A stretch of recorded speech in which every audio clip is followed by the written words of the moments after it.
السلام عليكم ورحمة الله وبركاته. أهلا بكم أبنائي الأعزاء في هذه المحاضرة اليوم التي نستكمل فيها الكاردياك اوسكالتيشن. أفكركم من المرة اللي فاتت يا أولاد، كنا قلنا على الاوسكالتاتوري اريا. سعادتك معاك سماعتك وأنا بقول لك اوسكالتيت ذا هارت. لازم يكون في دماغك دايما الكروكي بتاع الشيست وول، زي ما حضراتكم عارفين دي الاستيرنال، ده المانوكريسترناي ودي الاستيرنال انجل اللي هي الاول اليفيشن انت بتقابله لما تحط صباعك في السوبرا ستيرنال نوش وتيجي تمشيها في اول بوني برومينانس بيقابلك هنا هو الاستيرنال انجل اللي تمثل اليونيون بين المانوكريسترنال وبين الاستيرنال انجل، ودي الاكزيفويد بروسيس. قصاد الاستيرنال انجل فيه السكند ريب، بعدها يا ولاد هو الثيرد ريب، بعدها هو الفورث ريب، بعدها الفيفث ريب، بعدين السكس ريب، وبعد كده السيفنث ريب دي هي اللي بتشكل السكوستال مارجن عشان تنحل معاها الريب رقم 7 معاها الريب رقم 8 والريب رقم 9 وبعدين الريب رقم 10. طب و11 و12 يا ولاد تقول والله يا دكتور 11 و12 دول اسمهم الفلوتنج ريبس، لان دول بيطلعوا من ال 11 و12 ثوراسيك فيرتبرا لكنهم ما بيلحموش مع الكوستال كارتج. طيب قلنا قبل كده ان الهارت موجود بين الميد لاين وبين الليفت ميد كلافيكولار لاين ما بين السكند ريب والسكس ريب، وقلنا قبل كده ان السبيس بيتحسب اللي تحت الريب مش اللي فوق الريب. يعني لما تبقى دي الريب رقم 2 يبقى ده السكند سبيس، وده الثيرد سبيس، وده الفورث سبيس، يبقى ده الفيفث سبيس اللي هو ما بين الريب رقم 5 والريب رقم 6. فلما اقول لك اوسكالتيت ذا هارت تقوم تقول لي يا دكتور there are 5 اوسكالتاتوري اريا must be auscultated. فالاريا الاولانيه عندنا اللي هي الميترال اريا او الايبكس اللي مكانها في الفيفث انتركوستال سبيس ميد كلافيكولار لاين، وبعدين البالمونري اريا اللي موجوده في السكند انتركوستال سبيس تو ذا ليفت اوف ذا ستيرنم، وبعدين الفيرست اورتيك اريا اللي هي A1 اللي موجوده في السكند انتركوستال سبيس تو ذا رايت اوف ذا ستيرنم، وبعدين السكند اورتيك اريا اللي احنا بنقول عليها A2 اللي هي موجوده في الثيرد انتركوستال سبيس تو ذا ليفت اوف ذا ستيرنم، وهنختم بالترايكاسبيد اريا اللي هي موجوده عند اللور اند اوف ذا ستيرنم. تاني يو هاف 2 اوسكالتيت 5 اوسكالتاتوري اريا، الميترال وبعدين البالمونري وبعدين الفيرست اورتيك وبعدين السكند اورتيك، ونختم في الاخر بالترايكاسبيد اريا. طيب يا دكتور انت ساعتك هتسمع ايه؟ تقول لي يا دكتور 3 حاجات هركز عليهم. رقم 1 هسمع الهارت ساوند، وبعدين رقم 2 هسمع حضرتك الاديشنال ساوندز، ورقم 3 هسمع الميرمر او اللغط. طيب هتسمعهم ازاي يا دكتور؟ تقول لي تعالى انا وحضرتك نرجع للكاردياك سايكل ونقوم نقول والله الكاردياك سايكل دي كانت 8 من 10 من الثانية، كان 3 من 10 منهم اللي هو السيستول و5 من 10 منهم هم الدياستول. تمام؟ طيب لما كانت الكاردياك سايكل دي بتبدأ كان ايه اللي بيحصل؟ تقول لي حضرتك هرسم الرسمة البسيطة دي اللي بيها بقول لسعادتك ايه اللي بيحصل بالظبط. فده كروكي الهارت، ده الرايت اتريوم وده الليفت اتريوم، وده الرايت فنتريكل وده الليفت فنتريكل، هنا الترايكاسبيد فالف وهنا الميترال فالف، وده البلمونري ارتري اللي هو رايح على اللنج اللي بيرجع ليها الدم في البلمونري فيز، وده كروكي الاورطه اللي بيطلع من الليفت فنتريكل عشان ياخد السيستميك بلاد يوزعه على ايه؟ الديفرنت بودي اورجانز وهكذا، وده كروكي الفينس سيستم. طيب at the end of diastole في نهايه الدياستول افكرك تاني ان البريشر اللي في الرايت اتريوم ده من 0 ل 5، والبريشر اللي في الرايت فنتريكل من 0 الى 25، والبريشر اللي في الليفت اتريوم من 6 ل 12، والبريشر اللي في الليفت فنتريكل من 0 الى 120، والبريشر اللي في البلمونري ارتري من 10 الى 25، والبريشر اللي في الاورطه من 80 الى 120. طيب هو ايه اللي بيحصل بالظبط؟ تقول لي at the end of the stone the ventricle is fully relaxed، الفنتريكل مرخي على الاخر، وبالتالي الانترفنتريكولار بريشر زيرو بريشر. طيب والفوليوم فول بلاد فوليوم، وبعدين الميترال والترايكاسبيد فالف مفتوحين يا دكتور، لان لسه لازال الدم نازل من الاتريوم ناحيه الفنتريكل. طب والاورطه والبلمونري فالف مقفولين يا دكتور. احنا في اللحظه اللي هي قبل ما يبدا السيستول، فلما هيبدا السيستول قلنا السيستول ده 3 فيز. الفيز الاولاني اللي هو الايزوفوليومتريك كونتراكشن، والفيز الثاني اللي هو الرابيد ايجكشن، والفيز الثالث اللي هو السلو ايجكشن، وكل واحد منهم يعتبر 1/10 من الثانيه. فاجي اقول لك هو ايه اللي بيحصل؟ تقول لي slight contraction للventricular wall this will lead to slight increase of the interventricular pressure which lead to closure of the mitral and the tricuspid valve. الميترال والترايكاسبيد قفلوا، وهذا يحدث ما يسمى بالفالفولار كومبوننت اوف ذا فيرست هارت ساوند. يبقى انت النقطه الاولانيه يا دكتور انا بسمع هارت ساوند، اقول لك بتسمع مين؟ تقول لي بسمع الفيرست هارت ساوند وبسمع كمان السكند هارت ساوند. الفيرست هارت ساوند ده بيجي امتى يا ابني؟ تقول لي يا دكتور at the beginning of systole، اثناء مرحله الايزوفوليومتريك كونتراكشن اللي بترفع الانترفنتريكولار بريشر لدرجه بسيطه تؤدي للكلوجر للميترال والترايكاسبيد فالف، محدثا ما يسمى بالفالفولار كومبوننت. طب انت ليه سعادتك بتقول لي فالفولار؟ عشان اقول لك لان الفيرست هارت ساوند ده ليه 2 كومبوننت، ليه فالفولار كومبوننت بسبب الكلوجر اوف ذا كاسبس اوف ذا فالف، وليه ماسكولار كومبوننت بسبب الفايبريشن اوف ذا فنتريكولار وول. بيحصل امتى الفيرست هارت ساوند؟ تقول لي at the beginning of systole.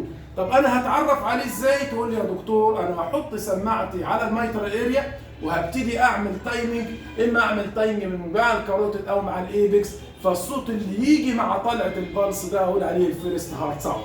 طب ينفع ان سعادتك تحط السماعه على البيز على البلمونري اريا او على الاورتيك اريا وتسمع الفيرست هارت ساوند؟ تقول لي طبعا لا، لان لسه انا بقول لسعادتك ان الفيرست هارت ساوند ده الفالفولار كومبوننت بتاعته بتاع الكلوجر اوف ذا مايترال اند ذا ترايكاسبيد فالف. يبقى ايه اللي هيوديني على الاورتا والبلمونري؟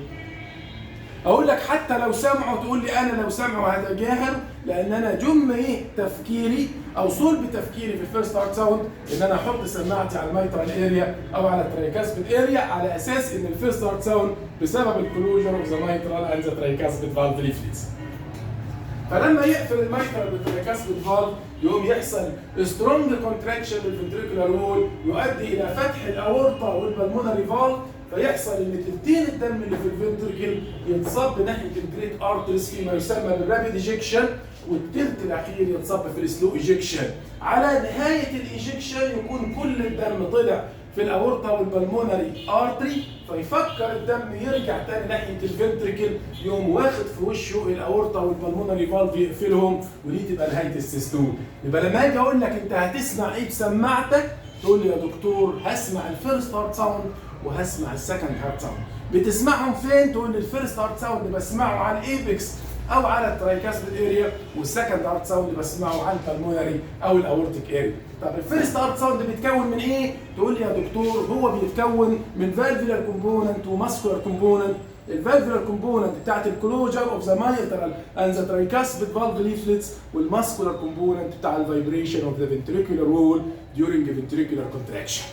طيب والسكند هارت ساوند تقول لي يا دكتور ده بيحصل at the end of systole بسبب الكلوجر اوف ذا اورتا اند ذا بالمونري فالف. ده بيحصل في نهايه السيستول. ليه؟ تقول لي لان بعد البلاد اللي في الفنتركل يطلع الجريت فيسلز يحصل نسبيا دروب للانترفنتريكولار بريشر ان كومباريزون مع البريشر اللي في الجريت فيسلز، ده يخلي البلاد يفكر يرجع تاني ناحيه الفنتركل، يروح واخد في وشه واخد في وشه الاورتا والبلمونري فالف، محدثا ما يسمى بالسكند هارت ساوند.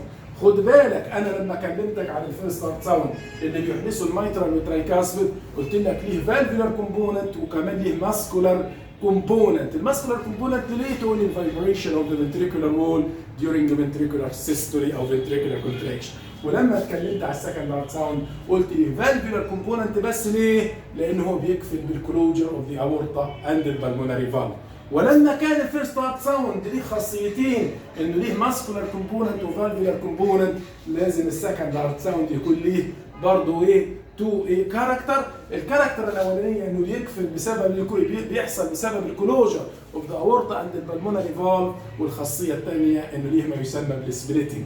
تيجي تقول لي يعني ايه سبليتنج؟ اقول لك والله الميترال والترايكاسبيد فالف بيقفلوا ات ذا سيم مومنت اي سينكرايز الكونتراكشن، لان هم بيقفلوا بايه؟ بيقفلوا باكسيتيشن ويف، الكتريكال اكسيتيشن ويف. لكن السكند هارت ساوند بيقفل ببريشر جريدينت، وقطعا الاورتيك بريشر 120 ان كومباريزون مع البلمونري بريشر 25. عشان كده دايما الاورطه يسبق مين؟ يسبق البلمونري فالف، فيحصل سبليتنج في السكند هارت ساوند. فان كنت حطيت سماعتك على الميترال اري وسمعت الهارت ساوند في صوره لبضب لبضب لبضب او ديتا ديتا ديتا خبطتين بس اللي هي الفيرست والسكند هارت ساوند، لكنك لما تحط سماعتك على البلمونري اريا تسمع السكند هارت ساوند كانه تو كومبوننت، فيبان الصوت في بالهيئه دي تيتا تيتا تيتا، كان السكند هارت ساوند بقى ايه؟ بقى 2 كومبوننت. هذا السبليتنج بيحصل على البلمونري اريا فقط دون الاورتيك اريا. تقول لي طب ليه؟ اقول لك لان الاورتيك لما احط سماعتك على الاورتيك اريا فصوت الاورطه عالي جدا، فبيتسمع وحده على انه سكند هارت ساوند سيمبل، لكن لما هي سنجل. لكن لما تحط سماعتك على البلمونري اريا تسمع البلمونري ساوند وتسمع البروباجيشن بتاع الاورتيك كومبوننت. فمين اللي بيسبق مين؟ تقول لي الاورطه بيسبق البلمونري. طب لما حطيتها على الاورطه ما سمعتش غير صوت واحد ليه؟ تقول لي ان صوت البلمونري صوت ضعيف، بيبقى لوكالايزد، ما بيروحش ناحيه الاورتيك اريا.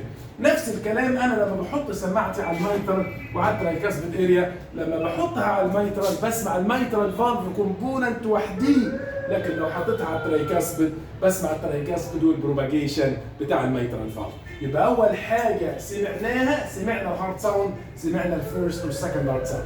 طب هو في اصوات ثانيه بتتسمع؟ تقول لي طبعا يا دكتور الثيرد هارت ساوند والفورث هارت ساوند. طيب الفيرست هارت ساوند والسكند هارت ساوند دول بيحدوا السيستول. at the beginning of systole there is a first heart sound and at the end of systole there is a second heart sound. طب تعالوا نبص على الدايستول كده ونشوف ايه اللي بيحصل بالظبط. اقول لك والله لما طلع البلاد كله في الجريد فيسلز وفكر يرجع تاني، راح واخد في وشه الاورطه والبلمونري فالف ليفلتس، راح قافلهم واحدث السكند هارت ساوند، فصار الفنتريكل كانه كلوزد كافيتي لكنها امبتي كافيتي. فلما تقارن البيجيننج اوف سيستول في ايزوفوليومتريك كونتراكشن فيز والبيجيننج اوف دايستول في ايزوفوليومتريك ريلاكسيشن فيز، ايه الفرق؟ تقول الايزوفوليومتريك كونتراكشن الفنتريكل از فول اوف بلاد لكنه كلوزد كافيتي، والايزوفوليومتريك ريلاكسيشن الفنتريكل از امبتي اوف بلاد لكنه كلوزد كافيتي، لان احنا قفلنا الاورطه والبلمونري فالف ولسه الميترال والترايكاسبيد فالف ما فتحوش. فمع الدروب في الانترفنتريكولار بريشر لغايه ما يوصل لزيرو بريشر يروح فاتح ايه؟ الترايكاسبيد فالف والميترال فالف، فيندفع الاتريال بلاد ناحيه الفنتريكل بسرعه شديده فيما يسمى بالرابيد فيلينج فيز. الرابيد فيلينج فيز اللي بيستقبل 50% من الاتريال بلاد، يعقبه السلو فيلينج فيز وده بيندفع فيه 25% تاني من البلاد، واخر فيز من الفيزز بتاعت الايه الدايستول هي الاتريال كونتراكشن اللي هو بعديه بيدفع اخر 25% من البلاد من الاتريال بلاد ناحيه الفنتريكل. تقول لي ماشي، طب فين بقى الثيرد هارت ساوند والفورث هارت ساوند؟ اقول لك اول ما يفتح الميترال والترايكاسبيد فالف at the beginning of diastole بعد الايزوفوليومتريك كونتراكشن ريلاكسيشن فيز، يبتدي الدم ده يروح نازل بسرعه فيعمل فايبريشن في الفنتريكولار وول تحدث صوت نسميه الثيرد هارت ساوند، ثم يستمر نزول الدم في السلو فيلينج لغايه ما نوصل للستيج الاخير بتاع الدياستول اللي هو الستيج اوف اتر كونتراكشن. الدفعه الشديده بتاعت الاتريوم دي تقوم عامله انذر فايبريشن للفنتريكولار وول وتحدث ما يسمى بالفورث هارت ساوند. فان كان الفيرست والسكند هارت ساوند بيتسمعوا روتين في كل النورمال بوبيوليشن، لكن الثيرد هارت ساوند والفورث هارت ساوند ما بيتسمع غير في سيرتن سيتويشن. فعلى سبيل المثال below the age of 40 ممكن دفعة الدم أثناء الرابid فيلينج تعمل فايبريشن يدي فيسيولوجيكال ثيرد هارت ساوند يتسمع، لكن معنى الكلام ده ان اي ثيرد هارت ساوند يتسمع بعد سن ال40، انما ده يكون سبب ايه؟ اي ديزيز يزود الفلوبينس اوف ذا فنتريكولار وول زي المايوكاردايتس وزي الكارديوميوباثي. نفس الكلام لو ان احنا حصل ديزيز تحت سن ال40 يزود الفلوبينس اوف ذا ثيرد هارت ساوند اوف ذا فنتريكولار وول، ممكن يظهر لنا الثيرد هارت ساوند كباثولوجيكال ايه؟ فايندنج. يبقى احنا عندنا الفيرست والسكند هارت ساوند دول سيستوليك، واحد منهم بيظهر ات ذا اند اوف ذا بيجيننج اوف سيستول والثاني بيظهر ات ذا اند اوف سيستول، وبعد كده الثيرد هارت ساوند اللي بيظهر اثناء الرابيد فيلينج وبيسموه البروتو دايستوليك هارت ساوند، وبعد كده الفورث هارت ساوند اللي هو بيحصل ايه؟ اللي هو البري سيستوليك او ايه؟ او الليت دايستوليك هارت ساوند. يبقى احنا كنا بنبص للفيرست والسكند هارت ساوند على انهم نورمال فيسيولوجيكال ساوند، فاحنا بنبص للثيرد والفورث هارت ساوند على انهم باثولوجيكال ساوند. واحد منهم ايرلي دايستوليك يسموهم بروتو دايستوليك اللي هو الثيرد هارت ساوند، والثاني بيظهر ليت سيستوليك ليت دايستوليك او بري سيستوليك اللي هو الفورث هارت ساوند. كذلك عندنا حاجه في الاديشنال ساوند اللي هي الاوبننج ايه؟ السناب، وبعد كده عندنا حاجه ثانيه اسمها الدايستوليك شوك. طبعا الاصوات دي بيسمعها الجماعه الكارديولوجيست السميعه، لكن انت على مستواك كطالب لازم تفهم مجموعه قواعد. القاعده الاولانيه ان opening of the valve is soundless، خلاص. القاعده الثانيه closure of the valve induced sound، ده الفسيولوجي اللي فتح اي صمام under normal physiological situation is soundless and the closure of the valve induced sound. ففي حالات الميترال ستينوزس على سبيل المثال فتح الصمام بيحدث صوت، هذا الصوت يسموه صوت اوبننج سناب. انت مش مطلوب منك تجيبه على مستواك كطالب، لكن لما اطلب منك اقول لك ايه هو الاوبننج سناب تقول لي this is a sound induced during opening of the mitral and tricuspid valve.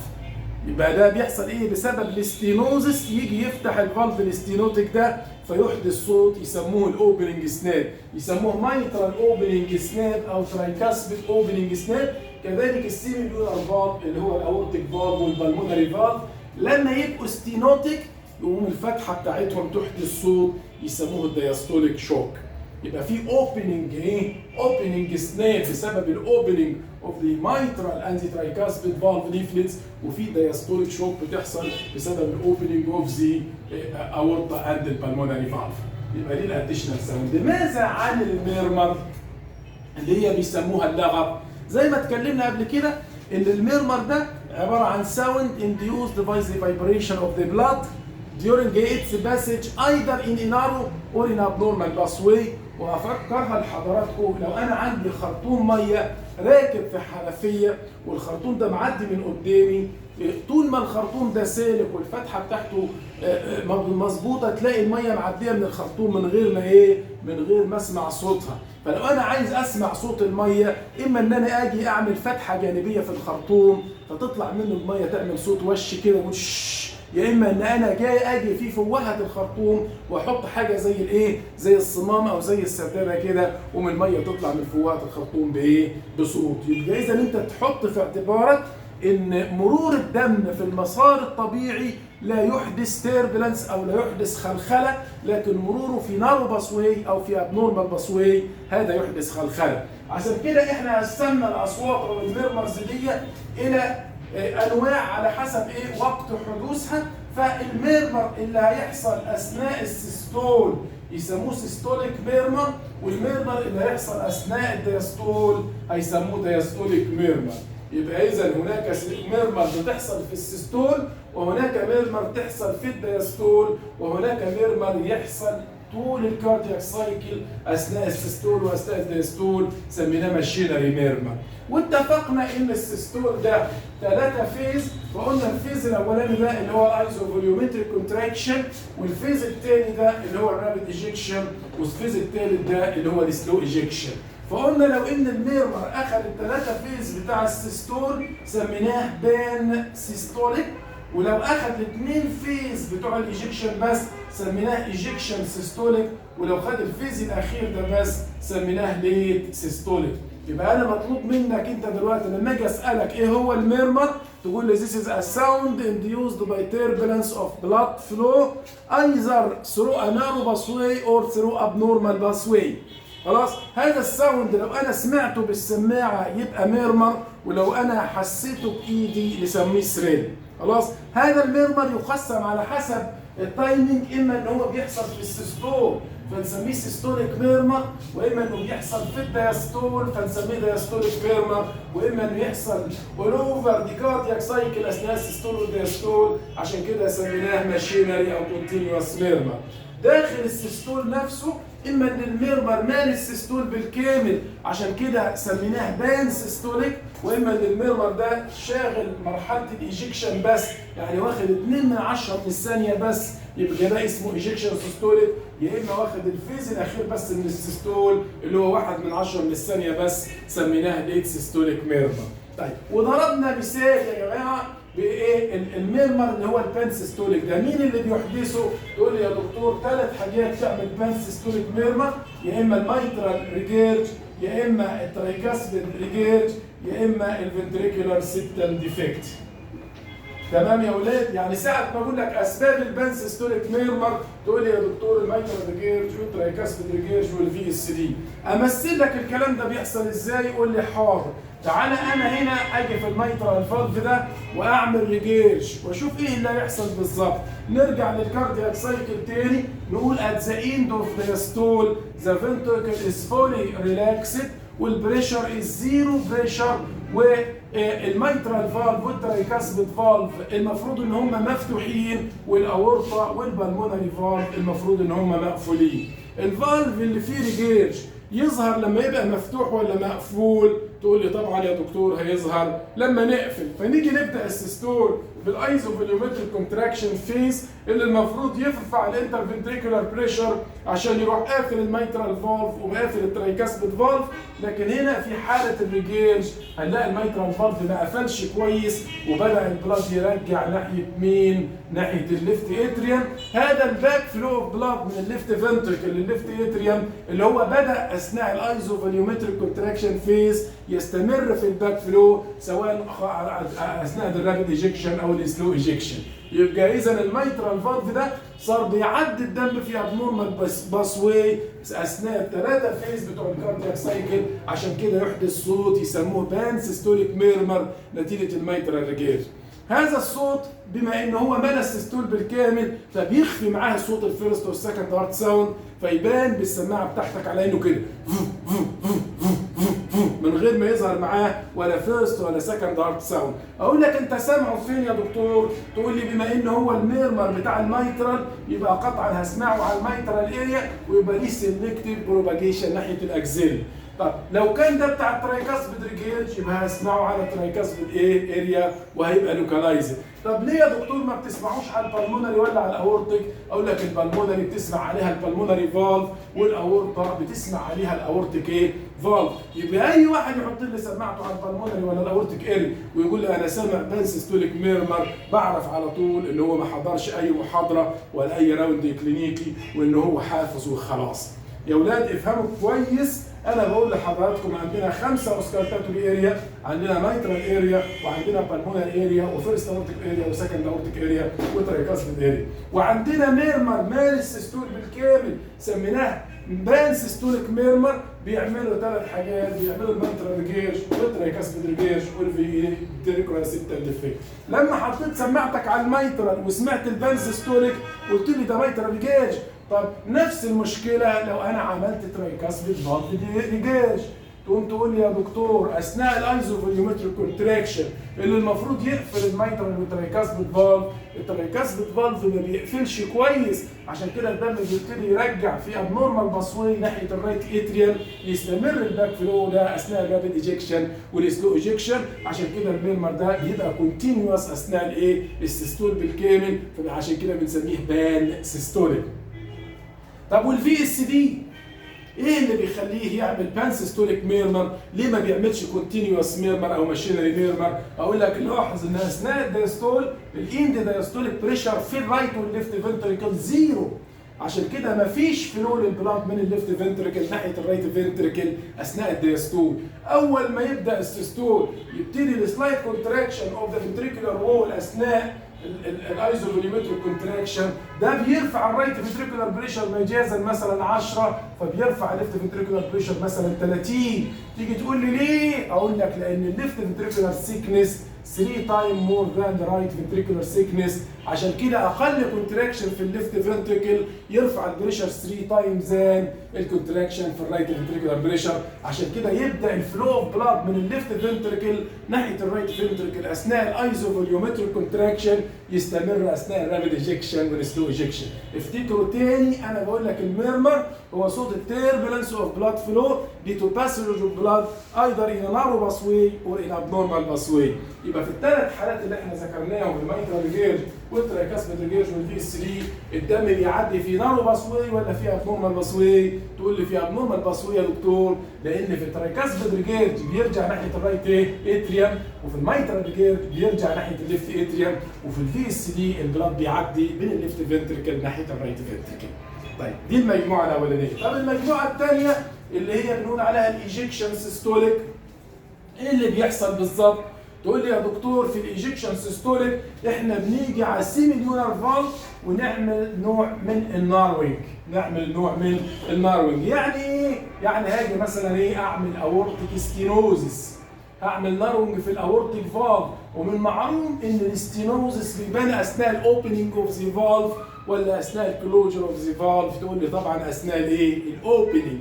طيب تعال نبص at the end of the stool الفنتركل is fully relaxed والبريشر is zero pressure والفوليوم is full blood volume. هيبدا الايزوفوليومتريك كونتراكشن هيروح يعمل سلايت انكريس في الانترفنتريكولار بريشر اللي بتروح قافلالي الترايكاسبيد فالف وتروح قافلالي الميترال فالف. طيب الاورطه والبلمونري مالهم؟ لسه مقفولين، لسه ما فتحوش. اول ما يبدا الرابيد ايجكشن ويحصل سترونج كونتراكشن يروح فاتح البلمونري فالف ويروح فاتح الاورتيك فالف، ساعتها الدم يعدي باندفاع شديد من خلال الليفت فنتريكل ناحيه الاورطه ومن خلال الرايت فنتريكل ناحيه ايه؟ البلمونري ارتري. ونظرا لوجود الناروينج اللي موجود في في الاورتيك فالف ده يخلي الدم يعدي في نارو باسوي فيعمل صوت ايه؟ صوت ايجكشن سيستوليك ميرمر، يكون ايه؟ يكون ظاهر واضح خالص في حالات البلمونري ستينوزس في البلمونري اريا او في حالات الاورتيك ستينوزس في الاورتيك اريا. ده في حالات الاورجانيك فالفولار ايه؟ ستينوزس. لكن ممكن نفس الصوت يحصل في حالات الفانكشنال ستينوزس اي في حالات السيستميك هايبرتنشن او في حالات البلمونري هايبرتنشن.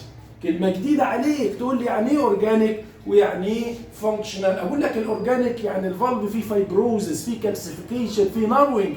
طب امال الفانكشنال ازاي؟ لو ان في بريشر عالي في الجريد فيسلز يبقى الفنتركل بيدفع ضد مقاومه كانه فيه ايه؟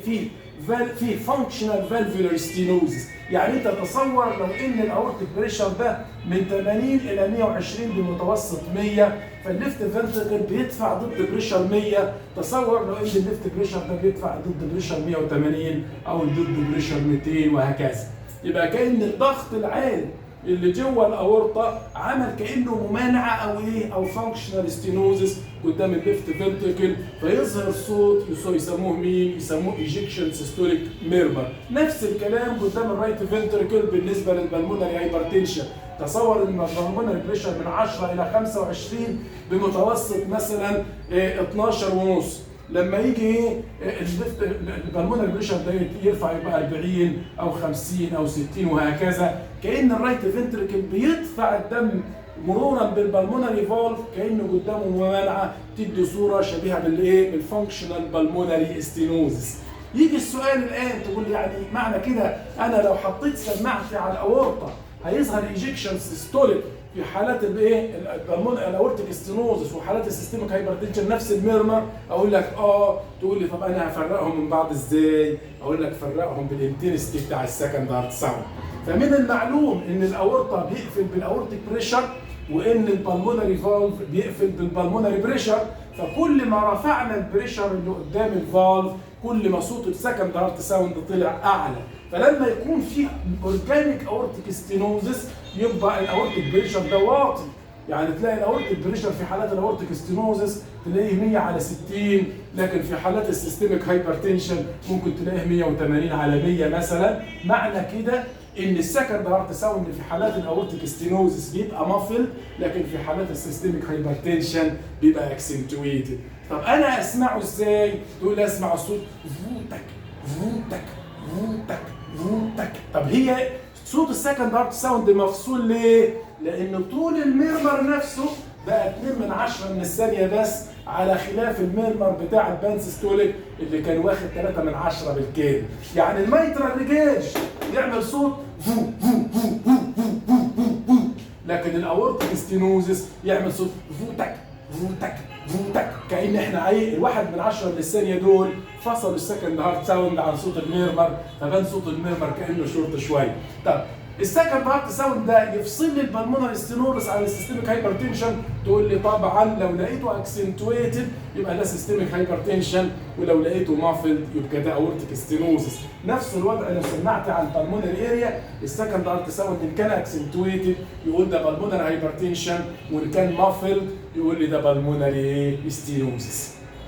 يبقى ده النوع الثاني يا اولاد من السيستوليك ميرمر اللي احنا بنقول عليه مين؟ الايجكشن سيستوليك. يبقى لنا النوع الثالث اللي هو بياخد الثلث الاخير بس، ده اللي بنقول عليه الليت سيستوليك، او بيقول عليه الكليك ميرمر سندروم، وده بيحصل في سندروم واحده بس، ايه بنقول عليها الميترال فالف برولابس، بنقول عليها ارتخاء الصمام الميترال. ودي تعتبر ايه؟ حاجه هيريديتاري بتظهر في 30% من النورمال بوبيوليشن، يقولوا عليها ارتخاء في الصمام الميترالي، بيحصل فيها نوع من الديجنريشن في الميترال فالف ليفلتس، تعمل تريفيال ميترال ريجيرج ات ذا اند اوف سيستول. يعني تلاقي الميترال فالف لما يقفل كويس في الفيرست والسكند فيز على السرد الاخير من السيستول اللي هو بتاع الليت سيستوليك اللي هو الليت ايجكشن، يقوم ايه؟ السلو ايجكشن يقوم يرخي كده في الاخر، يفوت شويه في الاخر، عشان كده بيدي ميرمر فيري شور، بيبان في التلت الاخير من السيستول، يقولوا عليه ايه؟ يقولوا عليه ليت سيستوليك ميرمر. اهميه ان انا اعرف الميترال فالف برولابس ان انا اعرف ان دي هيريديتاري ديزيز، وان ده بيظهر في 30% من البوبيوليشن، وان هو الناس عايشه بيه اصلا ومولوده بيه وهيكمل بيه حياته من غير اي مشكله. طب وده يفرق معايا؟ طبعا انا لما اقول لواحد انت عندك ميترال فالف برولابس كاني بقول له انت ما عندكش حاجه، ده بس الميترال فالف اللي فيها نوع من الديجنريشن بيخليها ضعيفه شويه، فبتيجي في اخر السيستول وتروح عامله تريفيال ريجيرج، ده ملوش اي قيمه، وده تعيش بيه حياتك طبيعي من غير اي مشاكل خالص، وانت مش محتاج تاخد انتي فيلير، ولا انت محتاج تاخد بروفيلاكسيس اجينست روماتيك فيفر، لان الميترال فالف برولابس ده يعتبر النورمال فاريانت مش على اثر الروماتيك فيفر. مهم الكلام ده طبعا. انا لما بشخص عيان ميترال ريجيرج دي روماتيك اتاك، لازم العيان ده ياخد لونج اكتنج ميديسيلين. بعض المدارس تقول 5 سنين بعد اللاست اتاك، وبعض المدارس تقول ياخدوا لغايه سن 25 سنه، وبعض المدارس تقول لك ياخدوا سن 40 سنه، وفي بعض المدارس تقول لك ياخدوا فور لايف. انا هخسر ايه لما ادي عيان حقنه بنسلين طويل مفعول كل اسبوعين في الشتاء او كل 4 اسابيع في الصيف، واضمن ان الفالفات بتاعته هتبقى سليمه؟ يبقى الخلاف في مده اعطاء اللونج اكتنج ميديسيلين، سواء كان 5 سنين او لسن ال 25 او لسن ال 40 او اديله ايه؟ فور لايف. لكن انا لو شخصت ميترال فالف برولابس بقول له ولا حاجه، دي حاجه نورمال فاريانت موجوده في 30% من الناس، ملهاش اي اهميه، اللهم الا ان هي تعمل سم سورت اوف شيست بين وتعمل ايه؟ تريفيال ميترال ريجيرج، لا يؤثر على الليفت فنتريكولار ايه؟ فانكشن. يبقى احنا كده خلصنا يا جماعه مين؟ خلصنا الميرمرز بتوع السيستول اللي هم مين؟ اما الثلاثه